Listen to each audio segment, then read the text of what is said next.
Good evening friends. ఈరోజు మనం alphabet A మీద ఉన్న రిమైనింగ్ వొకాబులరీ నేర్చుకుందాం. Let's start now. And the first word is abase. Abase అంటే అవమానించు, వంచు. వంచు అంటే తగ్గి ఉండడం. Synonyms: హ్యూమిలిటేట్, డిస్గ్రేజ్, degrade. హ్యూమిలిటేట్ అంటే కించపరచడం, డిస్గ్రేజ్ అంటే అవమానించడం, డిగ్రేడ్ అంటే హోదా లేకపోవడం, రెస్పెక్ట్ ఇవ్వకపోవడం, ఇన్సల్ట్ చేయడం. హోదా లేకపోవడం అంటే రిచ్ పూర్ అని కాదు, మంచి మనస్తత్వం లేకపోవడం. Example: don't abase anyone. ఎవరిని అవమానించవద్దు. ఫ్రెండ్స్, ఇక్కడ ఈ ఎగ్జాంపుల్లో అబేస్ అంటే అవమానించు అనే ఉద్దేశంతో ఈ ఎగ్జాంపుల్ ఇచ్చాను. మీ సిచ్యువేషన్స్ని బట్టి మీరు సినానిమ్స్ అనేవి యూజ్ చేసుకోవచ్చు. For example, don't humiliate anyone. ఎవరిని కించపరచొద్దు. షీలా ఆల్వేస్ డిగ్రేడ్స్ మీ. షీలా నన్ను ఎప్పుడు ఇన్సల్ట్ చేస్తుంది. షీలా నన్ను ఇన్సల్ట్ చేస్తుంది కాబట్టి ఇక్కడ నేను డిగ్రేడ్ అని యూజ్ చేశాను. మీకు ఏదైనా సిచ్యువేషన్ వస్తే, for example, Sheela did not respect to anyone. Did not respect అని రాసే బదులు షీలా డిగ్రేడ్స్ ఎవ్రీవన్ అంటే షీలా ఎవరికి రెస్పెక్ట్ ఇవ్వదు. And the second word is aggressive. Aggressive అంటే దూకుడు, దాడి చేసే. దూకుడు అంటే జంప్ కాదు, మనం కోపంతో ఒకళ్ళ మీదకి వెళ్ళిపోవడం. సినానిమ్స్ వచ్చేసరికి violent, argumentative, attacking, quarrelsome. Violent అంటే హింస, ఆర్గ్యుమెంటేటివ్ అంటే వాదించడం, అటాకింగ్ అంటే అటాక్ చేయడం, క్వారల్సమ్ అంటే గొడవ పట్టడం. ఫ్రెండ్స్, అగ్రెసివ్ అంటే ఒక ర్యాష్గా మాట్లాడటం, వేరే వాళ్ళని వినిపించుకోకపోవడం, పిలిచినా కూడా పలకకపోవడం, కొంచెం పొగరు, అలాంటి క్వాలిటీస్ అన్నీ అగ్రెసివ్ కింద వస్తాయి. మెయిన్గా చెప్పాలంటే అగ్రెసివ్ అంటే కోపిస్టి. Example: Sheela is an aggressive woman. Sheela కోపిస్టి. అండ్ యారోగెంట్ అంటే అహంకారి. అగ్రెసివ్ అంటే కోపిస్టి, ఏదైనా అటాక్ చేయడం, ఇలాంటివన్నీ ర్యాష్గా మాట్లాడటం, ఇలాంటివన్నీ అగ్రెసివ్ కింద వస్తాయి. యారోగెంట్ అంటే అహంకారి.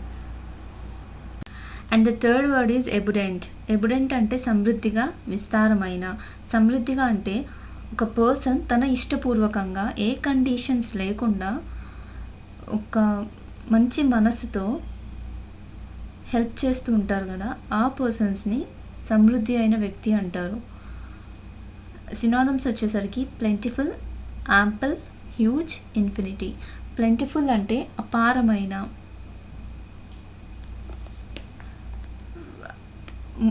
అంటే మోర్ దాన్ ఎనఫ్, మనకు కావాల్సిన దానికన్నా ఎక్కువ ఉండడం. Bill Gates has plentiful of money. బిల్గేట్స్కి తనకు కావాల్సిన దానికన్నా ఎక్కువ మనీ ఉంది అని మీనింగ్. యాంపిల్ అంటే పుష్కలంగా. The dam has ample of water. ఆ డ్యామ్కి పుష్కలమైన నీరు ఉంది. హ్యూజ్ అంటే పెద్దది, లార్జ్. ఇన్ఫినిట్ అంటే చెప్పలేనంత పెద్దదిగా. Example: he is the abundant man to help poor. అతను పూర్ పీపుల్కి హెల్ప్ చేసే అంత సమర్థమైన వ్యక్తి.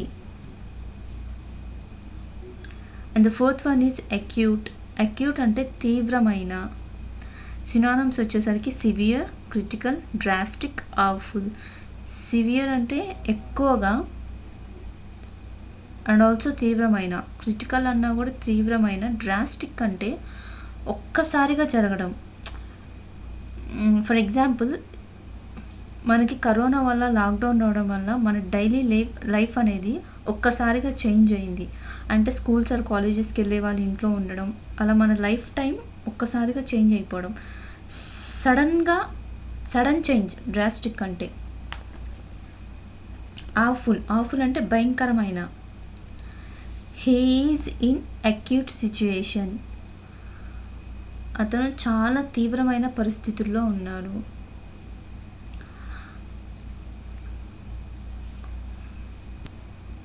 And the fifth word is abrasive. Abrasive అంటే రాపిడి, కరుకు. రాపిడి అంటే మనకి ఇష్టం లేకపోయినా ఆ పనిని ఫోర్స్ చేసి చేపించే వాళ్ళని రాపిడి పర్సన్స్ అంటారు. కరుకు అంటే కఠినమైన మనుషులు. సినానిమ్స్ వచ్చేసరికి హార్ష్, గ్రైండింగ్, కాస్టిక్. హార్ష్ అంటే ఎదుట వాళ్ళ మీద దయాజాలి లేకుండా మాట్లాడే పర్సన్స్ని హార్ష్ పర్సన్స్ అంటారు. గ్రైండింగ్ అంటే మనం ఎంత హార్డ్ వర్క్ చేసినా రిజల్ట్ రాకుండా ఉంటుంది,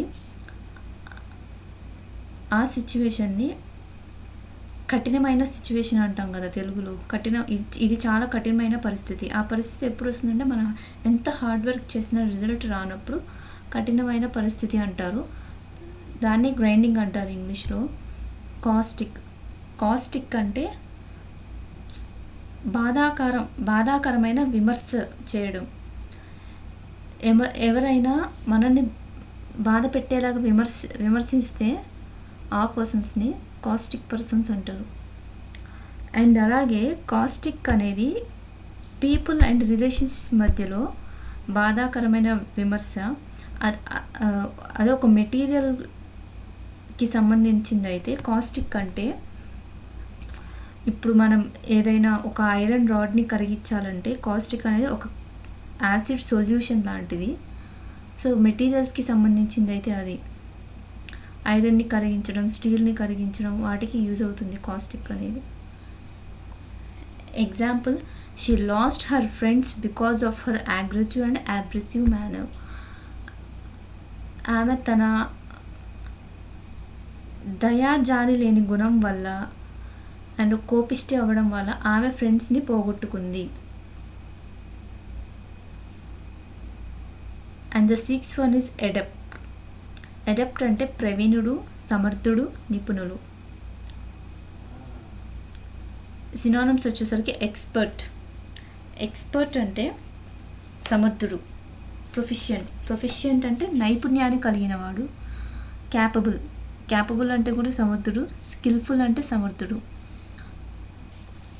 మనకి ఏదైనా ఒక దాంట్లో అంటే ఫర్ ఎగ్జాంపుల్ ఏదైనా లాంగ్వేజ్ కానీ లేదా ఏదైనా ఆర్ట్ కానీ డ్యాన్స్ కానీ యాక్టింగ్ కానీ మనకి బాగా వచ్చి ఉంటే దాన్ని అడప్ట్ అని అంటారు. He is adept in English. అతను ఇంగ్లీష్లో నైపుణ్యుడు, ఇంగ్లీష్లో ఎక్స్పర్ట్. అతను ఇంగ్లీష్లో ప్రొఫిషియంట్ అంటే బాగా సామర్థ్యం కలిగిన వాడు, నైపుణ్యుడు. ఇలాంటి వర్డ్స్ అడప్ట్కి యూజ్ చేయొచ్చు. And the seventh word is elevate. Elevate అంటే ఉపశమనం, తగ్గించు. సినానిమ్స్ వచ్చేసరికి రెడ్యూస్, ఈజీ, రిలీఫ్. ఈ మూడు ఉపశమనం. అండ్ పాసిఫై అంటే తగ్గించు. రెడ్యూస్, ఈజీ, రిలీఫ్ ఈ మూడు మనకి హెల్త్ బాగాలేకపోయినా ఆర్ఎల్స్ మనకి ఒక డిఫికల్ట్ సిచ్యువేషన్స్ నుంచి సక్సెస్ అయినా అలాంటి టైంలో ఎలివేట్ అనేది యూజ్ చేస్తాం. పాసిఫై అంటే మన ఫ్రెండ్స్ ఎవరైనా ఏడుస్తుంటే మనం వెళ్ళి ఓదారుస్తాం కదా, అంటే వాళ్ళ బాధను తగ్గిస్తాం కదా, ఆ సిచ్యువేషన్లో పాసిఫై అనే వర్డ్ని యూజ్ చేయాలి. For example, why don't you elevate your angry. నీ కోపాన్ని నువ్వు ఎందుకు తగ్గించుకోవు.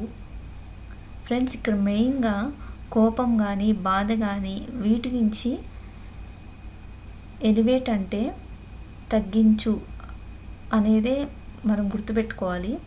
ఉపశమనం, ఎలివేట్ అంటే ఉపశమనం కూడా కాబట్టి ఉపశమనం అనేది మన బాడీ గురించి లేదంటే ఒక డిఫికల్ట్ సిచ్యువేషన్ నుంచి మనం బయటపడ్డాక ఇప్పుడు నాకు ఉపశమనంగా ఉంది, చాలా హాయిగా ఉంది అనుకుంటాం కదా, అలాంటి సిచ్యువేషన్స్లో ఎలివేట్ అని ఉపశమనం అనేది యూజ్ చేసుకోవాలి. And the next example is today I have elevate from my pain. ఈరోజు నేను నా పెయిన్ నుంచి ఉపశమనం అయ్యాను.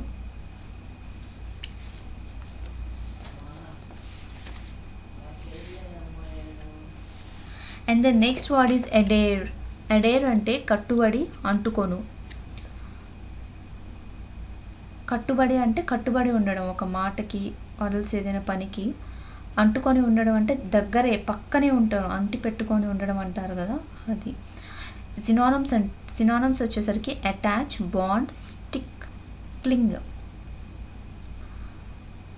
అటాచ్, బాండ్, స్టిక్, ఈ మూడు అంటుకొని అని మీనింగ్. క్లింగ్ అంటే మనం ఎవరిదైనా ఇప్పుడు మనకి ఇష్టమైన పర్సన్స్ని కానీ లేకపోతే ఇంకెవరినైనా కానీ గట్టిగా పట్టుకుంటాం కదా, వాళ్ళ చెయ్యి కానీ మనం గట్టిగా పట్టుకుంటాం కదా లవ్తో, దాన్ని క్లింగ్ అని అంటారు. ఆ సిచ్యువేషన్లో క్లింగ్ అని అంటారు. For example, John cling her girlfriend's arm.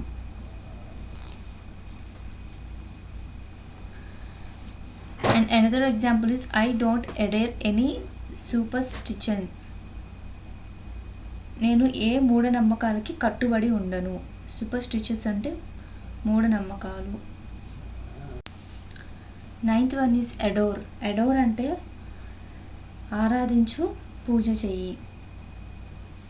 ఇంగ్లీష్లో చెప్పాలంటే love and respect someone deeply. మనం ఎవరినైనా డీప్గా లవ్ చేసినా, వాళ్ళకి రెస్పెక్ట్ ఇచ్చినా పర్సన్స్ అడోర్ పర్సన్స్. సినానిమ్స్ వచ్చేసరికి love, cherish, admire, worship, deity.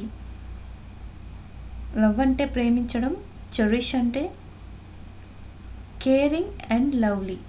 ఎవరైతే కేరింగ్ అండ్ లవ్లీగా ఉంటారో ఆ పర్సన్స్ని చెరిష్ పర్సన్స్ అంటారు. అడ్మైర్ అభిమానించడం, వర్షిప్ ఆరాధన, డైటీ అంటే గాడ్ ఆర్ గాడెస్, దేవుడు కానీ దేవత కానీ డైటీస్ అంటే. I adore my father.